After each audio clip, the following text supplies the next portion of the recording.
ನರಸೀಪುರ ಗ್ರಾಮ ಠಾಣ ಅಂತ ಇದೆ. ಆ ಗ್ರಾಮ ಠಾಣದ ವಿಸ್ತೀರ್ಣ 1:25 ಇದರಿಂದ ನರಸೀಪುರ ಗ್ರಾಮ ಠಾಣ ಅಂತೇಳಿ ಯಾಕೆ ಕರೀತಾರೆ ಅಂತಂದರೆ, ಈ ಜಾಗ ಬಹಳ ಹಿಂದಿನ ಕಾಲದಿಂದ ನಮ್ಮ ರಾಮಚಂದ್ರಪುರ ಗ್ರಾಮ ಪಂಚಾಯಿತಿ ಕಾಲದಿಂದಲೂ ಸಹ ಇದ್ದಂತಹ ನರಸೀಪುರ ಗ್ರಾಮ. ಈ ಗ್ರಾಮ 1960ರಲ್ಲಿ ಪ್ಲೇಗ್ ಬಂದಾಗ ಈ ಜಾಗವನ್ನು ಖಾಲಿ ಮಾಡಿಕೊಂಡು ಜನ ಓಡೋಗ್ತಾರೆ. ನಂತರ 1972ರಲ್ಲಿ ಬಸವಲಿಂಗಪ್ಪನವರು ಈ ಭಾಗದಲ್ಲಿ MLA ಆಗಿ ಬರ್ತಾರೆ. ಅವರನ್ನು ಈ ಸ್ಥಳೀಯರು ಹೋಗಿ ನಾವು ಮನೆ ಕಳ್ಕೊಂಡ್ವಲ್ಲ ಅಂತ ಕೇಳ್ಕೊಂಡಂಥವರು ಅವ್ರ ಮುಖಾಂತರ ಒಂದು ಲೇಔಟನ್ನು ಪಡ್ಕೊಳ್ತಾರೆ. ಇದೀಗ ಸಮೀಪದಲ್ಲಿ ಸರ್ವೆ ನಂಬರ್ 40 ಅಲ್ಲಿ ಬಸವಲಿಂಗಪ್ಪನವರು ಇದೇ ಹೆಸರನ್ನು ನರಸೀಪುರ ಹೆಸರನ್ನೇ ಇಟ್ಟು ಒಂದು ಉಚಿತ ನಿವೇಶನಗಳ ಒಂದು ಲೇಔಟನ್ನು ಮಾಡಿ ಅಲ್ಲಿ ಕೊಡ್ತಾರೆ.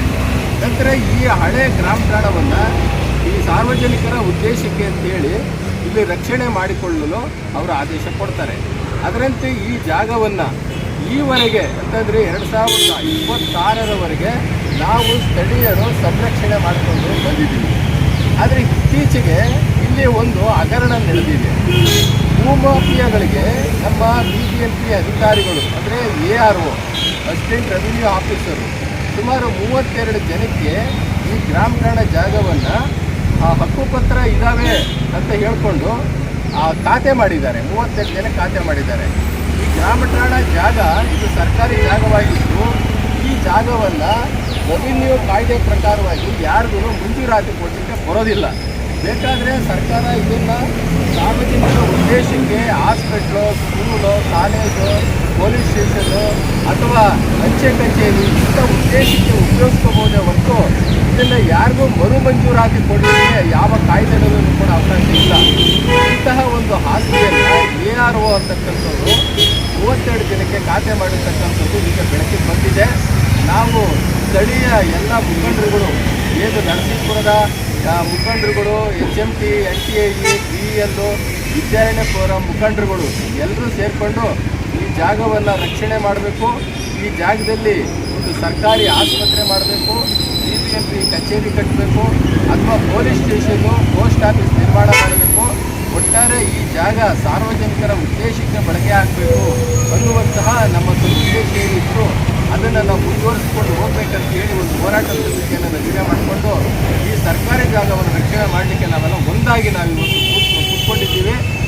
ಈಗಾಗಲೇ ನಾವು ಈ ವಿಚಾರವನ್ನು ನಮ್ಮ ಬೆಂಗಳೂರು ಉತ್ತರ ವಿಭಾಗದ ಕಮಿಷನರ್ಗೆ ನಾವು ಇದನ್ನು ಮನವಿ ಕೊಟ್ಟಿದ್ದೀವಿ. ಮತ್ತು ಇಲ್ಲಿಯ ಸ್ಥಳೀಯ ಎಲ್ಲ ನಮ್ಮ BBMP ಅಧಿಕಾರಿಗಳು, JC, AWE ಎಲ್ಲರಿಗೂ ಕೂಡ ನಾವು ಹೇಳಿದ್ದೀವಿ. ಈಗಾಗಲೇ ನಮ್ಮ BBMP ಅಧಿಕಾರಿಗಳು ತಹಶೀಲ್ದಾರ್ಗೆ ಇದರ ಬಗ್ಗೆ ರಿಪೋರ್ಟ್ ತೆಗೆದುಕೊಳ್ಳೋದಕ್ಕೆ ಕಾಗದ ಬರೆದಿದ್ದಾರೆ. ಮತ್ತು ಯಾರೋ ಒಬ್ಬ ವ್ಯಕ್ತಿ ಅನಧಿಕೃತವಾಗಿ ಕಟ್ಟಡವನ್ನು ಕಟ್ತಾ ಇದ್ದಾನೆ, ಅವ್ರಿಗೂ ಸಹ ಅವರು ಕೆಲಸ ನಿಲ್ಲಿಸೋದಕ್ಕೆ ಸೂಚನೆ ಕೊಟ್ಟಿದ್ದಾರೆ. ಆದರೂ ಆ ಮನೆ ಕಟ್ತಾ ಇರ್ತಕ್ಕಂಥ ಒಬ್ಬ ವ್ಯಕ್ತಿ ಬಹಳ ಹಿಂದೆ ಅವನ ಬಲಿಷ್ಠವಾದಂಥ ಕೈ ಇರಬಹುದು, ಅವನು ಯಾವ ಕಾರಣಕ್ಕೂ ಕೆಲಸವನ್ನು ನಿಲ್ಲಿಸ್ತಾ ಇಲ್ಲ. ಈಗಾಗಲೇ ಅವನು ಫೌಂಡೇಶನ್ ಹಾಕಿ ಫೌಂಡೇಶನ್ ಮೇಲೆ ಸುಮಾರು ಒಂದು 4 ಅಡಿಯಷ್ಟು ಕಾಲಮನ್ನು ಕೂಡ ರೈಸ್ ಮಾಡಿದ್ದಾನೆ. ನಾವೆಲ್ಲರೂ ಬಂದು ಏನೇ ಪ್ರತಿಭಟನೆ ಮಾಡಿದ್ರು ಸಹ ನಾವು ಬರ್ತಾ ಇಲ್ಲ. ಜೊತೆಗೆ BBMP ಅಧಿಕಾರಿಗಳನ್ನು ಸಹ ಅವನು ಲೆಕ್ಕಕ್ಕೆ ಇಟ್ಕೊಂಡಿಲ್ಲ. ಈ ಎಲ್ಲ ಸನ್ನಿವೇಶ ನೋಡಿದ್ರೆ ಈ ದೊಡ್ಡ ಭೂ ಮಾಫಿಯಾಗಳ ಒಂದು ಕೈವಾಡವೇ ಇದೆ ಅನ್ನುವಂಥದ್ದು ನಮಗೆ ಸಾಬೀತಾಗ್ತಾ ಇದೆ. ಏನೇ ಆದ್ರೂ ಸರಿ ನಾವು ಸ್ಥಳೀಯ ಮುಖಂಡರುಗಳು ಎಲ್ಲರೂ ಸೇರಿ ನಾವು ಈ ಜಾಗವನ್ನು ಉಳಿಸ್ಕೊಳ್ಳೇಬೇಕು. ಸಾರ್ವಜನಿಕ ಉದ್ದೇಶಕ್ಕೆ ಇದು ಬಳಕೆ ಆಗಬೇಕು ಅಂತಕ್ಕಂಥ ನಮ್ಮ ಗುರಿಯಲ್ಲಿ ನಾವು ಎಲ್ಲರೂ ರಾಜಿ ಆಗೋದಿಲ್ಲ. ದೊಡ್ಡ ಮಟ್ಟದ ಹೋರಾಟವನ್ನು ನಾವು ಮಾಡಿ ಈ ಜಾಗವನ್ನು ಉಳಿಸ್ಕೊಳ್ತೀವಿ.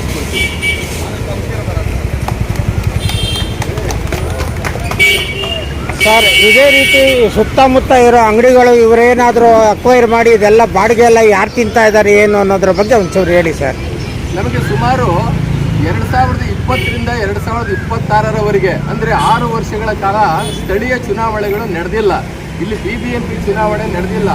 ಇಲ್ಲಿ ಯಾವುದೇ ನಿರ್ದಿಷ್ಟವಾದಂಥ ಜನಪ್ರತಿನಿಧಿ ಇಲ್ಲ. ಇಂತಹ ಒಂದು ಸಂದರ್ಭದಲ್ಲಿ ಕೆಲವು ಅನಧಿಕೃತ ಒತ್ತುವರಿದಾರರು, ಈ ಭೂ ಕಬಳಿಕೆದಾರರು ಈ ಸರ್ಕಾರಿ ಜಾಗದಲ್ಲಿ ಶೆಡ್ಗಳನ್ನು ಕಟ್ಟಿ ತರಕಾರಿ ಮಾರುವಂಥದ್ದು ಇತರೆ ವ್ಯಾಪಾರಸ್ಥರಿಗೆ ಕೊಟ್ಟು ಬಾಡಿಗೆಯನ್ನು ಸಹ ದುಡಿತಾ ಇರತಕ್ಕಂಥದ್ದೆಲ್ಲ ನಾವು ಈ ಭಾಗದಲ್ಲಿ ಗಮನಿಸ್ತಾ ಇದ್ದೀವಿ. ಇವಾಗೇನು ಈ ಅನಧಿಕೃತವಾದಂಥ ಶೆಡ್ಗಳು ಮತ್ತು ಅಂಗಡಿಗಳು ಬಂದಿದ್ದಾವೆ, ಅವನ್ನ ಕೂಡಲೇ ನಮ್ಮ ಸರ್ಕಾರಿ ಅಧಿಕಾರಿಗಳು ಎಚ್ಚೆತ್ತುಕೊಂಡು ಅವನ್ನ ಇಲ್ಲಿ ತೆಗೆಸಬೇಕು, ತೆರವುಗೊಳಿಸಬೇಕು ಅನ್ನುವಂಥದ್ದು ಕೂಡ ನಮ್ಮ ಒತ್ತಡ ಇದೆ. ಈ ಒಂದು ಏನು ಭೂಮಾಫಿಯಾ ಪ್ರಕರಣ ಏನಿದೆಯೋ ಅದು ನಮ್ಮ ಸಂಬಂಧಪಟ್ಟ ಅಧಿಕಾರಿಗಳಿಗೆ ಮತ್ತು ನಮ್ಮ ಸಚಿವರುಗಳಿಗೆ ಮತ್ತು ನಮ್ಮ ವಿರೋಧ ಪಕ್ಷದವರಿಗೆ ತಲುಪಿ ಅವರುಗಳು ಕ್ರಮ ತಗೊಳ್ಳೋ ಥರ ಆದಾಗ ನಿಮ್ಮ ಒಂದು ಹೋರಾಟಕ್ಕೆ ಒಂದು ಯಶಸ್ವಿ ಸಿಗುತ್ತೆ ಅಂತ ನಂಬೋಣವೇ ಸರ್? ಸ್ಥಳೀಯ ಸದಸ್ಯರುಗಳಿಗೆಲ್ಲ, ಸ್ಥಳೀಯ ಮುಖಂಡರುಗಳಿಗೆಲ್ಲ ಈ ಜಾಗದ ವಾಸ್ತವಿಕತೆ ಗೊತ್ತಿದೆ. ಆದರೆ ಅಧಿಕಾರಿಗಳು ಬರ್ತಾ ಇರ್ತಾರೆ, ಹೋಗ್ತಾ ಇರ್ತಾರೆ, ಅವರು ಇದನ್ನೆಲ್ಲವನ್ನು ಕೂಡ ಗಮನಿಸೋದಿಲ್ಲ. ಈಗಾಗಲೇ ನಾವು ಅವ್ರ ಗಮನಕ್ಕೆ ನಾವು ತಂದಿದ್ದೀವಿ. ಮತ್ತು ಸ್ಥಳೀಯ ಮುಖಂಡರುಗಳು ಕೂಡ ಎಚ್ಚೆತ್ತುಕೊಂಡಿದ್ದೀವಿ. ಸಂರಕ್ಷಣೆ ಮಾಡುವಂಥ ವಿಚಾರದಲ್ಲಿ ಸರ್ಕಾರದ ಮೇಲೆ ಒತ್ತಡ ತರುವಂತಹ ಎಲ್ಲ ಪ್ರಯತ್ನಗಳನ್ನು ನಾವೆಲ್ಲರೂ ಸೇರಿ ಮಾಡ್ತಾ ಇದ್ದೀವಿ. ಧನ್ಯವಾದಗಳು. ಇನ್ಯಾರಾದರೂ ಮಾತಾಡೋರಿದ್ರೆ ಮಾತಾಡಿ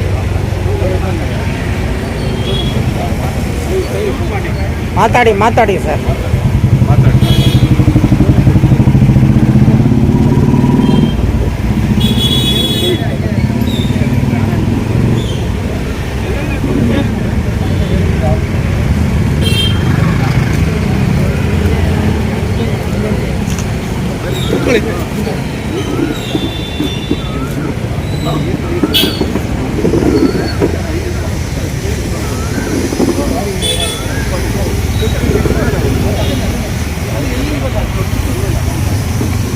ನಿಮ್ಮ ಹೆಸರು ದಯವಿಟ್ಟು ಹೇಳ್ಬಿಟ್ಟು ಹೇಳಿ.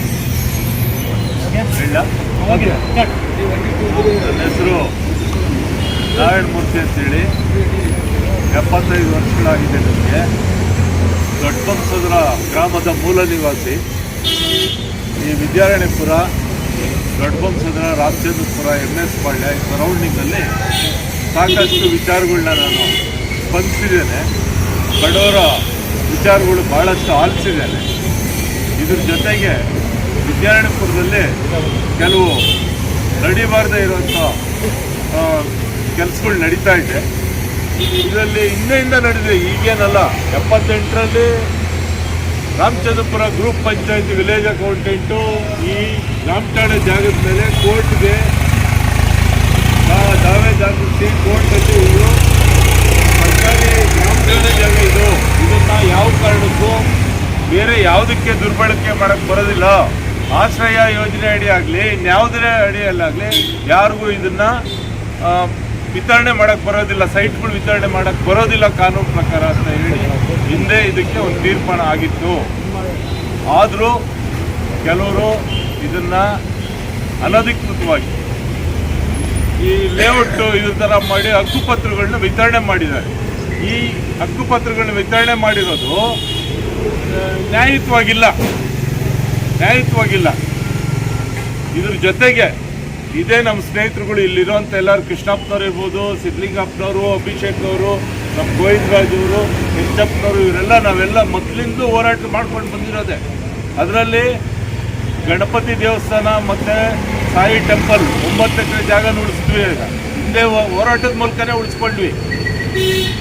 ಸುವರ್ಣ ಮಹೋತ್ಸವ ಕ್ರೀಡಾಂಗಣ ಅದನ್ನು ಉಳಿಸ್ಕೊಂಡ್ವಿ. ಈ ಎಲ್ಲ ಸ್ನೇಹಿತರುಗಳು ಸೇರಿನೇ ಉಳಿಸಿದ್ದು.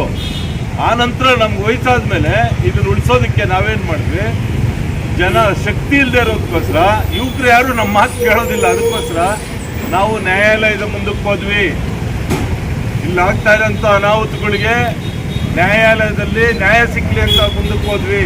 ನ್ಯಾಯಾಲಯದಲ್ಲಿ ಈ ತಿಂಗಳ 25ನೇ ತಾರೀಕು ನಮಗೆ ಡೇಟ್ ಕೊಟ್ಟಿದ್ದಾರೆ. ಎಲ್ಲ ಪೊಲೀಸ್ ಅಧಿಕಾರಿಗಳಿಗೂ, ಎಲ್ಲ ರೆವಿನ್ಯೂ ಅಧಿಕಾರಿಗಳಿಗೂ ಇದ್ರ ಬಗ್ಗೆ ನೋಟಿಸ್ ಕೊಟ್ಟಿದ್ದಾರೆ, ಎಕ್ಸ್ಪ್ಲೇಷನ್ ಕೊಡಿ ಅಂತ ಕೇಳಿದ್ದಾರೆ.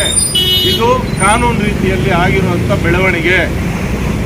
ಅಷ್ಟರೊಳಗಡೆ ಈ ಅಧಿಕಾರಿಗಳು, BBMP ಅಥವಾ GB ಅಧಿಕಾರಿಗಳು ಏನು ಮಾಡಿದ್ದಾರೆ, ಎಲ್ಲೆಲ್ಲಿ ಖಾಲಿ ಜಾಗ ಇದೆ, ಎಲ್ಲೆಲ್ಲಿ ಸುಲಭವಾಗಿ ದಾಖಲಾತಿಗಳು, ಸುಳ್ಳು ದಾಖಲಾತಿಗಳು ಸೃಷ್ಟಿ ಮಾಡೋಕ್ಕಾಗುತ್ತೆ, ಅದನ್ನೆಲ್ಲ ಮಾಡಿ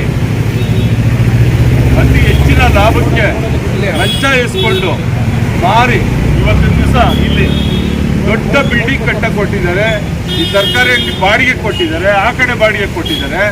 ಯಾರ್ದು ಜಾಗ? ಸಾರ್ವಜನಿಕರದು. ಸರ್ಕಾರಿ ಜಾಗ ಸಾರ್ವಜನಿಕರ ಜಾಗ. ಸರ್ಕಾರಿ ಜಾಗನ ಉಳಿಸ್ಕೊಳ್ಬೇಕಾಗಿರೋದು ಸಾರ್ವಜನಿಕರು. ಅದಕ್ಕೆ ನಾನು ಎಲ್ಲ ನಮ್ಮ ವಿಜಯಪುರ ಬಡಾವಣೆಯ ನಾಗರಿಕರಲ್ಲಿ, ಆಜು ಬಾಜು ಗ್ರಾಮಸ್ಥರು, ರಾಮಚಂದ್ರಪುರ, ತಿಂಡ್ಲು ಮತ್ತು ನಮ್ಮ ದೊಡ್ಡಬಂಸದ್ರ, ಈ MS ಪಾಳ್ಯ ಎಲ್ಲ ನಾಗರಿಕರು ಒಂದು ಸ್ವಲ್ಪ ಇದ್ರ ಬಗ್ಗೆ ಆಲೋಚನೆ ಮಾಡಿ ಇದು ಏನು ನಡೀತಾ ಇದೆ ಅಂತ ತಿಳ್ಕೊಳ್ಳಿ. ಆವಾಗ ಬೆಂಬಲ ಸಿಗುತ್ತೆ. ಈ ಬೆಂಬಲ ತಗೊಂಡೋಗಿ ಸರ್ಕಾರದ ಗಮನಕ್ಕಾಗಲಿ ಅಥವಾ ಅಧಿಕಾರಿಗಳ ಗಮನಕ್ಕಾಗಿ ನಾವು ಹೋಗಿ ನ್ಯಾಯ ಬೇಕು ಅಂತ ಕೇಳಿ ಇದನ್ನು ಮಾಡಿದಾಗ ನಮಗೆ ಜರೂರಾಗಿ ಇದು ಉಳಿಸ್ಕೊಳ್ಳೋಕೆ ಸಾಧ್ಯ ಆಗುತ್ತೆ. ಯಾವತ್ತು ನಾವು ಏನೂ ಕೇಳಿದ್ರೆ ನಮ್ಮ ಮನೇಲಿ ನಾವಿದ್ರೆ ಇದು ಉಳಿಯೋದಿಲ್ಲ, ಇದು ಬರಬಾರಿ ಆಗುತ್ತೆ.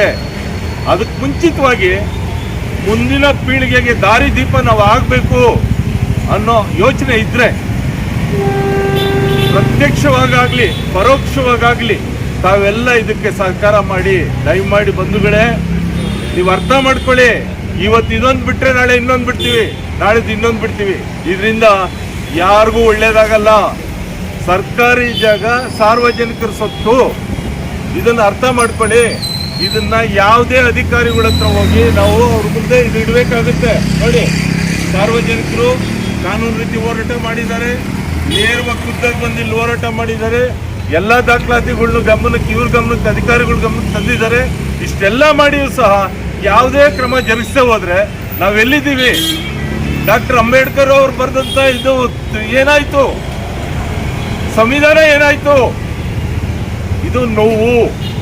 ಅದಕ್ಕೆ ದಯಮಾಡಿ ನಾನು ಎಲ್ಲ ಸಾರ್ವಜನಿಕರನ್ನ ಕೇಳ್ಕೊಳ್ಳೋದು ಇಷ್ಟೇ, ಇದು ಬೇರೆ ಯಾರಿಗೂ ಮಾಡೋದಿಲ್ಲ. ಇದು ಉಳಿಸ್ಕೊಂಡು ಒಂದು ಆಸ್ಪತ್ರೆ ಮಾಡೋಣ, ಒಂದು ಟ್ರಾಫಿಕ್ ಪೊಲೀಸ್ನವ್ರಿಗೆ ಜಾಗ ಎಲ್ಲ ಮಾಡೋಣ, ಇನ್ಯಾವುದೇ ಒಂದು ನಮಗೆ ಬೇಕಾಗಿರುವಂಥ ಸಾರ್ವಜನಿಕರು ಬೇಕಾಗಿರುವಂಥ ಒಂದು ಇದನ್ನ ಇಲ್ಲಿ ಮಾಡೋಣ, ಕಟ್ಟಡ ಮಾಡೋಣ. ಆಗ ಎಲ್ರಿಗೂ ಒಳ್ಳೇದಾಗುತ್ತೆ ಅಂತ ನಾನು ಹೇಳ್ತಾ, ಇದಕ್ಕೆ ತಾವ್ಯಾರು ಅನ್ಯತಾ ಭಾವಿಸ್ಬೇಡಿ. ಏನಪ್ಪ ಇಷ್ಟು ಜೋರಾಗಿ ಮಾತಾಡ್ತಾ ಇದ್ದಾರೆ ನಾರಾಯಣಮೂರ್ತಿಯವರು, ನಾನು ಅವತ್ತಿಂದ ಹೋರಾಟಗಾರನೇ. ಆದರೂ ಕೃಷ್ಣಪ್ಪನವ್ರು ಮಾಡಿರೋಂಥ ಕೆಲಸ ನನ್ನ ಕೈಲಿ ಮಾಡೋಕ್ಕಾಗಿಲ್ಲ.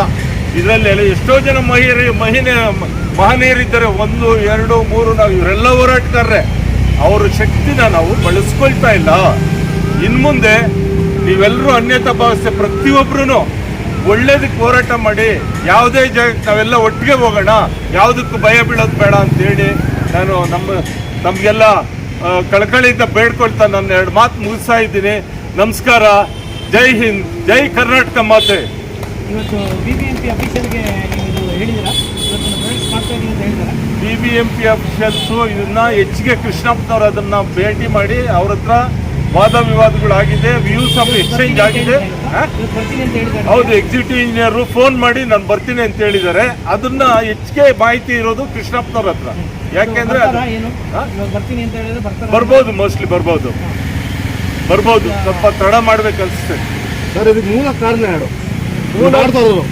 ಮಾಡ್ತಾವ್ರು ಯಾರು? ಈ ಕೆಟ್ಟ ಕೆಲಸ ಮಾಡ್ತಾ ಇರೋದಾ? ಹೌದು. ಈ ಕೆಟ್ಟ ಕೆಲಸ ಮಾಡ್ತಾ ಇರೋದನ್ನ ಇದಕ್ಕೆ ನಾವು ಮೂಲ ಕಾರಣದ ಬಗ್ಗೆ ನಾವು ನಮ್ಗೆ ಗೊತ್ತಿಲ್ಲ. ಗೊತ್ತಿದ್ರೆ ಹೇಳ್ಬಿಡ್ಬೋದು. ಯಾರ ಹೆಸರುಗಳು ನಮ್ಗೆ ಇಲ್ಲಿ ತನಕ ಬಂದಿಲ್ಲ. ಯಾಕೆಂದ್ರೆ ಇವಾಗ ಶುರು ಮಾಡಿದೀವಲ್ಲ 3 ದಿವಸದಿಂದ ಬ್ಯಾನರ್ ಓಡಿಸೋದು. 5 ಜನ ಸೇರಿದ್ದು, 6 ಜನ ಸೇರಿದ್ದು, ಇವತ್ತು 50 ಜನ ಸೇರಿದ್ದು, ನಾಳೆ 500 ಜನ ಸೇರ್ತಾರೆ. ಇದು ಯಾಕೆಂದ್ರೆ ಸುಮ್ಮನೆ ನಾವು ಮಾತಾಡಿದ್ರೆ ಆಧಾರವಿಲ್ಲದೆ ಯಾವುದು ಮಾತಾಡೋಕೆ ಬರೋದಿಲ್ಲ. ಸಾರ್ವಜನಿಕ ಕ್ಷೇತ್ರದಲ್ಲಿ ಯಾವುದೇ ವಿಚಾರನ, ನಮ್ಗೆ ಲಾಭ ಇಲ್ಲದ ವಿಚಾರನ ಅಕಸ್ಮಾತ್ ಆಗಿ ತಾವೆಲ್ಲ ಸರಿ ಮಾಡ್ತಾ ಇದ್ದೀರಾ? ಹೌದು. ಯಾರು ಮಾಡ್ತಾ ಇದ್ದಾರೆ ಅಂತದ್ದು ಅದು ಗೊತ್ತಿಲ್ಲ ಅಂದ್ರೆ ಹೇಗೆ? ಇಲ್ಲ, ಇದರಲ್ಲಿ ಏನಾಗುತ್ತೆ, ಯಾರು ಮಾಡ್ತಾ ಇದ್ದಾರೆ ಅಂತ ಹೇಳ್ಬೇಕಾದ್ರೆ ನಮ್ಗೆ ಖಚಿತ ಪಡಿಸ್ಕೊಂಡೇ ಹೇಳ್ಬೇಕಾಗುತ್ತೆ ನಮ್ಮ ಮುಂದೆ. ಸುಮ್ಮನೆ ನಾವು ಹೇಳ್ಬಿಟ್ಟು ತಿಳ್ಕೊಳ್ಳಿ, ಅದು ಬೇರೆ ತರ ಇನ್ನೊಂದು ಲೀಗಲ್ ಪಾಯಿಂಟ್ ಆಗುತ್ತೆ. ಅದಕ್ಕೆ ಅವಕಾಶ ಕೊಡೋದು ಬೇಡ. ತಮ್ಮನ್ನ ನಾನು ಕಳಕಳಿಯಿಂದ ಬೇಡ್ಕೊಳ್ಳೋದೆ ಅಂದ್ರೆ, ಇದು ಗ್ರಾಮ ಠಾಣಾ ಜಾಗ, ಸರ್ಕಾರಿ ಜಾಗ. ಇದು ಉಳಿಬೇಕಾದ್ರೆ ಪ್ರತಿಯೊಬ್ಬರದ್ದು ಒಂದು ಚಿಕ್ಕ ಸಾಸಿವೆ ಕಾಳಷ್ಟು ನೀವು ಸಹಕಾರ ಕೊಟ್ಟರೆ ಉಳಿಯುತ್ತೆ. ಇಲ್ಲದೆ ಹೋದ್ರೆ ನಮ್ಮ ಕಣ್ಣು ಮುಂದೆನೆ ಸಂವಿಧಾನನ ನಾವು ಏನೋ ಒಂದು ತಪ್ಪುದಾರಿಗೆ ಇಡಬೇಕು.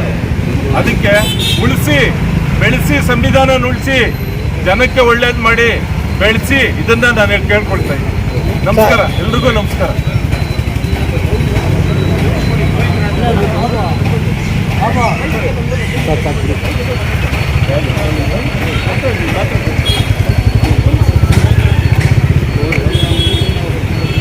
Great one.